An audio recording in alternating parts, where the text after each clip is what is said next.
আমাৰ বাবে আৰু এক প্ৰাপ্তিৰ দিন।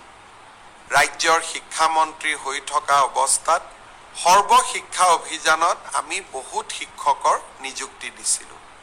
প্ৰায় ৩৫,০০০ শিক্ষকে এতিয়াও সৰ্বশিক্ষা অভিযানত কাম কৰে।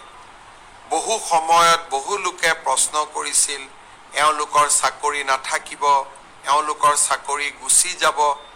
২০১১-১২ চনৰ পৰাই এনেকুৱা বিতৰ্কই আমাৰ সমাজ জীৱনখনক আক্ৰান্ত কৰি আহিছিলে।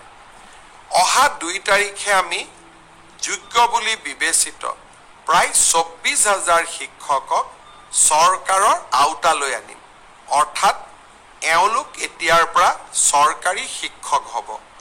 NPSৰ ব্যৱস্থা থাকিব। আৰু ফেমিলি কোনোবা শিক্ষক যদি অকালতে মৃত্যু হয়, পৰিয়ালটোৱে পূৰ্ণ দৰমহা পাব, পেঞ্চনৰ ব্যৱস্থা হ'ব। এটা তেওঁলোকে জীৱনত নতুন নিৰাপত্তা পাব।